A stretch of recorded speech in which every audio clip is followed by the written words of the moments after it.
Saya percaya 3 tahun ini banyak di antara kita yang menghadapi begitu banyak ujian. Ujian kehilangan pekerjaan, ujian kehilangan bisnis, bahkan ujian harus menghadapi hutang-hutang yang begitu besar.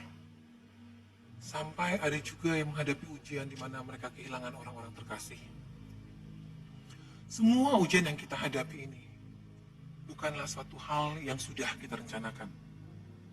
Berbeda dengan ujian sekolah, di mana ujian tersebut sudah direncanakan dengan hari dan tanggal yang sudah ditentukan sangat rapi. Menghadapi ujian bagi setiap orang itu punya reaksi yang berbeda-beda. Ada yang tenang menghadapi ujian, tapi ada juga yang menganggap ujian itu sebagai sesuatu yang tidak menyenangkan. Kenapa? Karena mereka perlu melakukan banyak-banyak usaha untuk mengingat materi yang akan mereka jawab, usaha untuk mereka bagaimana kalau gagal gitu, usaha mental mereka untuk mempersiapkan mental mereka, sehingga itu menjadi satu hal yang tidak menyenangkan. Menghadapi ujian-ujian ini, banyak orang yang pada akhirnya putus asa, banyak orang yang akhirnya emosi, banyak orang yang akhirnya kehilangan jati diri. Karena apa? Karena orang melihat bahwa setiap ujian itu akan ada satu nilai. Nilai di mana yang menjadi ukuran untuk apakah kita akan naik kelas atau kita stay di tempat yang sama. Jadi kita juga percaya bahwa melalui ujian kehidupan, kita mengerti bahwa ada nilai di mana kehidupan kita ditingkatkan apakah kita sudah berjalan sesuai dengan rencana Tuhan atau tidak. Di Yakobus 1 ayat 20 ayat 2 sampai 4, saudara-saudaraku, anggaplah sebagai suatu kebahagiaan apabila kamu jatuh ke dalam berbagai-bagai pencobaan. Sebab kamu tahu bahwa ujian terhadap imanmu itu menghasilkan ketekunan. Dan biarkanlah ketekunan itu memperoleh buah yang matang, supaya kamu menjadi sempurna dan utuh dan tak kekurangan suatu apapun. Untuk ujian yang terschedule, kita sudah siap secara mental. Kenapa? Seperti ujian sekolah pada saat diumumkan, kita tahu bahwa satu kelas tersebut akan menghadapi ujian yang sama dengan kita. Sehingga secara mental, kita tahu kita punya teman senasib dan sepenanggungan untuk menghadapi ujian ini.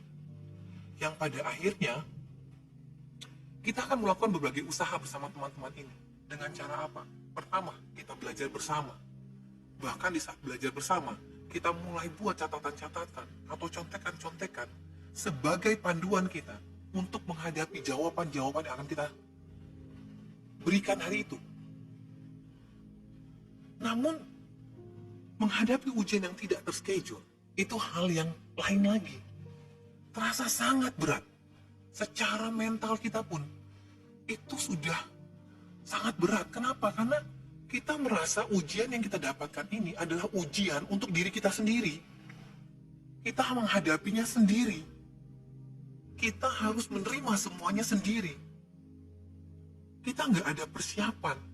Kita nggak punya contekan yang bisa kita pakai untuk menghadapi ujian-ujian yang kita hadapi saat itu. Akhirnya kita putus asa. Dan apa? Kita hilang sukacita. Kita lupa. Di Yosua 1 ayat 9, jelas Tuhan bilang,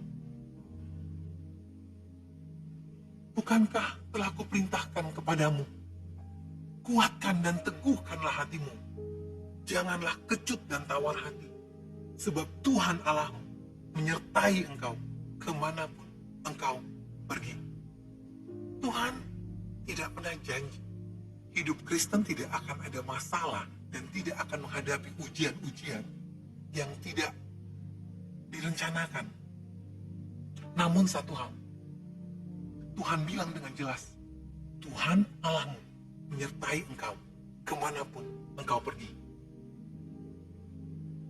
Tuhan itu hanya sejauh doa. Di saat kita menghadapi ujian-ujian, kita tahu siapa teman kita. Kita punya teman senasib sepenanggungan. Tuhan teman senasib sepenanggungan kita. Kita hanya cukup lipat tangan, tutup mata. Kita nggak perlu bayar kuota data, kita nggak perlu bayar pulsa. Kita hanya perlu lipat tangan, tutup mata. Kita berdoa sama Tuhan. Di saat kita menangis, Tuhan tahu. Di saat kita susah, Tuhan tahu. Mazmur 55 ayat 23 bilang, serahkanlah khawatirmu kepada Tuhan, maka Ia akan memelihara engkau. Tidak untuk selama-lamanya dibiarkannya orang benar itu goyah. Hari ini, mari kita ingatkan kembali dan tegaskan hati kita. Terkadang kita memang harus melalui ujian-ujian yang tidak direncanakan. Jangan takut. Karena Tuhan bilang, Tuhan Allahmu menyertai engkau kemanapun engkau pergi. Maka kalau kita punya iman seperti ini, kita tahu bahwa kita akan menghadapi setiap ujian-ujian tersebut dengan hati yang penuh sukacita. Sehingga kita punya nilai, di mana nilai kita naik satu level untuk semakin dekat dengan rencana Tuhan di dalam kehidupan kita.